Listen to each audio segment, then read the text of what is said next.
Hello everyone, this is Priyanka Basuroy and this lesson is for chapter number 4 Heat and Temperature of class 7. सबसे पहले बात आ जाती है that we will be discussing the topics in this chapter which are both heat and temperature. What is heat? अगर आपको बोला जाए कि आपने heat को describe करना है तो आप कैसे करेंगे? Here it is said that heat is a form of energy. बाकी चीज़ों की तरह लाइट एनर्जी की तरह वाटर के जो है पोटेंशियल एनर्जी काइनेटिक एनर्जी की तरह ही हीट जो है that is a form of energy जो क्या करता है किसी भी चीज़ को गर्म करता है. Now the thing with energies is that they can always be converted from one form to another as shown in this paragraph.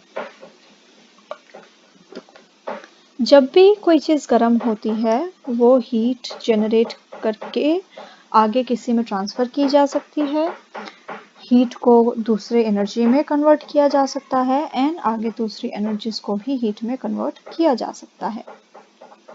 You can see the example like if you put something on the stove and you turn on the gas, you see fire and that is the source of heat energy and then the container becomes hot.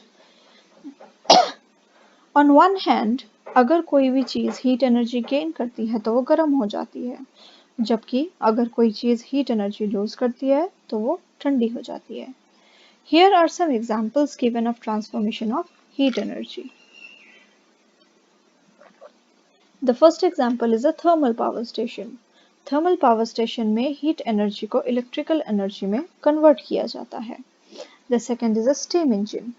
Steam engine में heat energy को mechanical energy में यानी movement में change किया जाता है.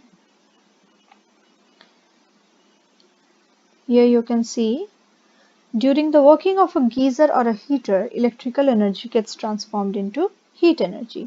जब भी आप कोई गीजर या हीटर चलाते हो तो आप उसे इलेक्ट्रिसिटी देते हो and that gets converted into heat energy. Electrical bulbs के केसेस में जब आप इलेक्ट्रिकल एनर्जी देते हो तो जो अंदर की फिलामेंट होती है, जो अंदर की तार होती है, it gets heated, it gets hot and it converts into light energy. इस तरह के ये आपको एग्जाम्पल्स दिए हुए हैं. उसके बाद आता है temperature. The thing is whenever something is hot और कोल्ड आप उसे मेजर कैसे करोगे? अगर कोई चीज़ लंबी है, अगर किसी चीज़ का लेंथ आपने मेजर करना है तो आप उसे सेंटीमीटर्स में मेजर कर सकते हो, इंचेस में मेजर कर सकते हो. कोई चीज़ भारी है या कितनी भारी है आप उसको किलोग्राम्स या ग्राम्स में वे कर सकते हो, मेजर कर सकते हो. सेम वे में कोई भी चीज़ कितनी गर्म है या कितनी ठंडी है it can be measured with the help of temperature. Temperature वो यूनिट है जिसको हम किसी भी चीज़ की हीट को मेजर करने के लिए यूज़ करते हैं.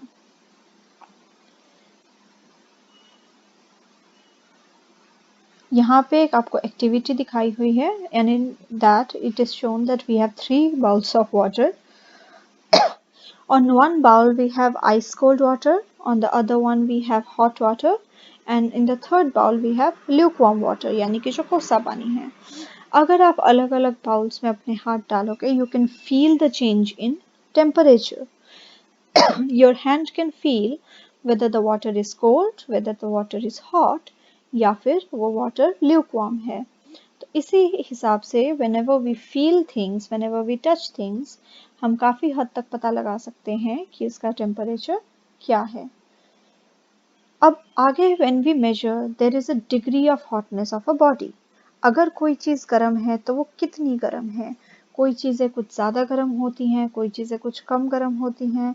अगर कोई चीज़ें ठंडी हैं तो वो कितनी ठंडी हैं. ये जो मेजरमेंट होता है that is called the degree of hotness and it is known as temperature. यहाँ पे आपको बताया हुआ है whenever we provide heat, जब भी हम किसी चीज़ को हीट देते हैं तो उसके टेम्परेचर में तो चेंज आता ही आता है. उसके अलावा क्या चेंज आता है? On heating, objects expand and on cooling, objects contract. Expand करना मतलब बढ़ना. Whenever we provide heat to something, वो चीज़ फैलने लगती है, बढ़ने लगती है. जबकि अगर हम उसको एक कोल्ड एनवायरनमेंट दें यानी हीट का एब्सेंस दें then it starts shrinking, वो सिकुड़ने लग जाता होता है. उसके बाद जो मटेरियल है उसके स्टेट में चेंज आता है. For example, if we talk about water, water in a liquid state has a normal temperature, room temperature. If you give it less temperature, if you take away the heat, अगर आप उसे ठंडा करते हो, it turns into ice. Thus the matter is changed, the state is changed. If you give it heat, if you heat it, it turns into steam. वो भाप बन जाता है अगर आप उसे बहुत ज़्यादा गर्म करते हो. This is also a change in state. तो इस तरह से चेंज इन स्टेट भी हीट की वजह से आता है. The next thing which can change with heat is chemical change. यहाँ पे आपको जैसे एक एग्जांपल दिया हुआ है कि only warm milk can be converted into curd and not cold milk. आप ठंडे दूध से दही नहीं जमा सकते, आपको गर्म दूध से दही जमाना पड़ता है. इसका ये रीज़न होता है कि जब दूध से दही जमती है, जो केमिकल रिएक्शन होता है वो एक प्रॉपर टेम्परेचर पे ही होता है. In the same way when we cook food, जब हम खाना बनाते हैं तब हम क्या देखते हैं कि हम हीट देते हैं और अलग अलग चीज़ें डालते हैं तब ही खाना बनता है. सो हीट की हेल्प से क्या होता है, हमारी किसी भी चीज़ में केमिकल चेंजेस भी आ सकते हैं, केमिकल रिएक्शंस भी आ सकते हैं. उसके बाद यहाँ पे आपको बताया हुआ है कि जो हीट है वो क्या कर सकता है, काफ़ी सारे बैक्टीरिया को भी किल कर सकता है, चीज़ों की शेल्फ लाइफ बढ़ा सकता है. अगर हम दूध को उबाल के रखते हैं तो वो जल्दी ख़राब नहीं होता है क्योंकि उसके अंदर जो जर्म्स होते हैं वो मर जाते होते हैं. एंड हीट वगैरह प्रोवाइड करने से चीज़ें जल भी जाती हैं. हम लोग फ्यूल्स जलाते हैं, हम लोग जब आग जलाते हैं लकड़ी की हेल्प से या कुछ भी, we do it with the help of heat.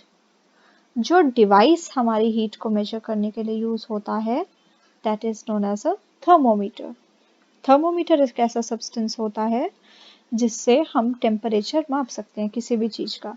अलग अलग चीज़ों के टेम्परेचर मापने के लिए अलग अलग टाइप के थर्मोमीटर्स प्रेजेंट होते हैं.